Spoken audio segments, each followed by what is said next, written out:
అయిపోయిందండి. స్నానం చేశాను. ఇక నైట్కి ఉదయం చేసిన పప్పుచారు ఉంది. ఇక అన్నం పెట్టుకున్నా. అన్నం పెట్టుకుని ఉదయం టిఫిన్ చేసాం. దోశల పిండి మిగిలితే దీంట్లో బొంబాయి రవ్వ ఉప్మా రవ్వ వేసుకుని నేను సాయంత్రం పాటు పునుగులు వేసుకుంటున్నాను. ఉపవాసం నేను తిన్ను. మా వారికి పిల్లలకి ఇక అప్పడాలు వేసి ఇక మిరగాయలు వేపుతా. మజ్జిగలో వారేసి నైట్కి పునుగులు వేసుకుంటాను.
అయిపోయిందండి. ఇక అప్పడాలు వేసాను. ఇక పునుగులు వేసుకున్నాను. అయిపోయింది. స్టవ్ బంద్ చేసుకుందాం. పొద్దున్న కాసిన పప్పుచారు ఉంది కదండి. సాయంత్రం ఏం కూర వండను. ఇక పప్పుచారు ఏంది అప్పడాలు, అన్నం, పునుగులు నాకు అయ్యా మా పిల్లలకి మా వారికి. ఇక అయిపోయిందండి. అన్నం స్టవ్ బంద్ చేసుకున్నా. ఇక అయిపోయింది. పునుగులు ఇది అంతే. ఇక రోజు చేసుకునే పనులు ఎట్టాగా ఉంటాయి. మా వారు కూడా ఈరోజు ఉపవాసమే. శుక్రవారం శనివారం ఉంటాం ఇద్దరమే. ఉదయాన్నే ఆయన డ్యూటీకి వెళ్తారు కాబట్టి తినరు. సాయంత్రం పూట అన్నం తింటారు. మా వారు వచ్చి భోజనం పెడుతున్నా.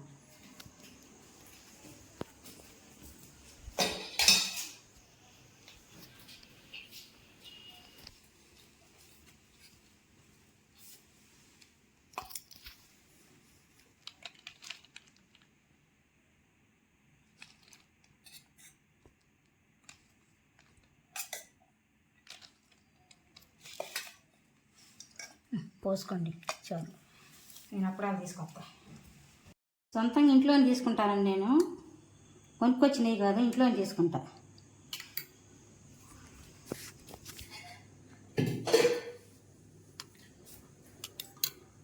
అంటే ఉదయం కాఫీ పెడతాం కదా, కాఫీ మీద మేగడే పెరుగు మీద మేగడ ఎక్కువ తీయలే. కాఫీ పెట్టుకున్నప్పుడు మేగడ వచ్చిందిగా, ఆ మేగడ తీసి ఒక సాట వేసుకుంటాను.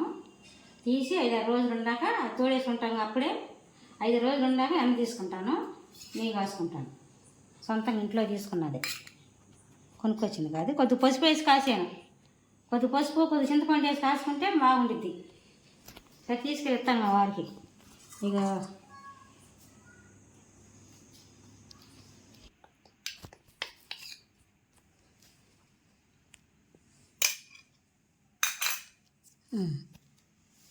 కూర వేసుకోండి, మరి చారు మీరే పోసుకోండి.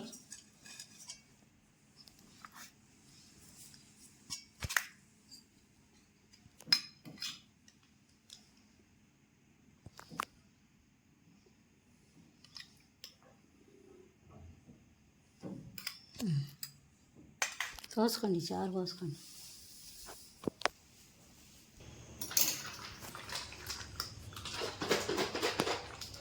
పెళ్ళి తోడేయడానికి పాలు పెట్టుకున్నాం.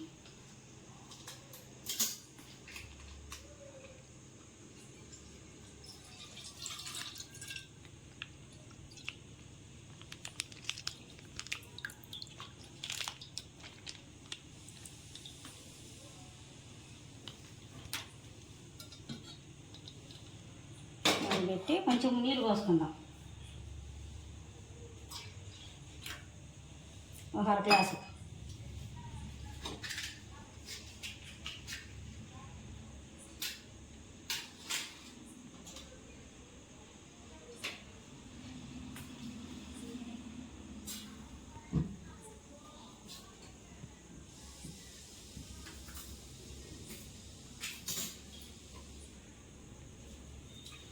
ఎక్కువ పాలు పెట్టామండి, స్టవ్ తగ్గించుకుందాము. డైనింగ్ టేబుల్ ఉంది, టేబుల్ మీద ఉందా, ఇంట్లో వంటగదిలో ఉంది. తినము, అందరం హాల్లోనే కూర్చొని టీవీ చూసుకుంటే అక్కడే కూర్చొని తింటాం. భోజనం అక్కడే చేస్తాం అందరం. అందుకని అక్కడ పెట్టాము, వారికి టేబుల్ మీద పెట్టుకుంటాం. అక్కడే అలవాటు. ఎట్టుందో చెప్పండి, ఈరోజుకి ఇంతే.